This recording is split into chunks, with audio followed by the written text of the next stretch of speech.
আজকে সকাল 6:40-45 আমি যখন ঢুকে এসে দেখি, আমি প্রথমে চাবি দিয়ে লক খুললাম। লক খোলার পরে যখন দরজাগুলি আমি খুলে দেখি ভিতরে সব কিছু তছনছ, মানে আলমারি ভাঙ্গা, গডরেজ ভাঙ্গা।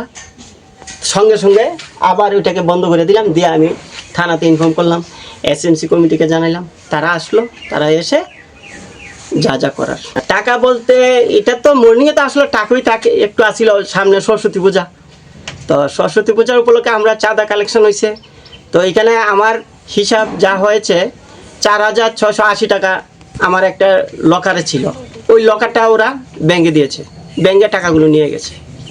আর একটা ঘন্টা ছিল যেটা বেল দিয়ে আমরা স্কুলের, ওই ঘন্টাটা নিয়ে গেছে। 1,500। আপনাদের এই স্কুলটার নাম কি? Tebaria high price section. আপনার নাম? তপন সরকার।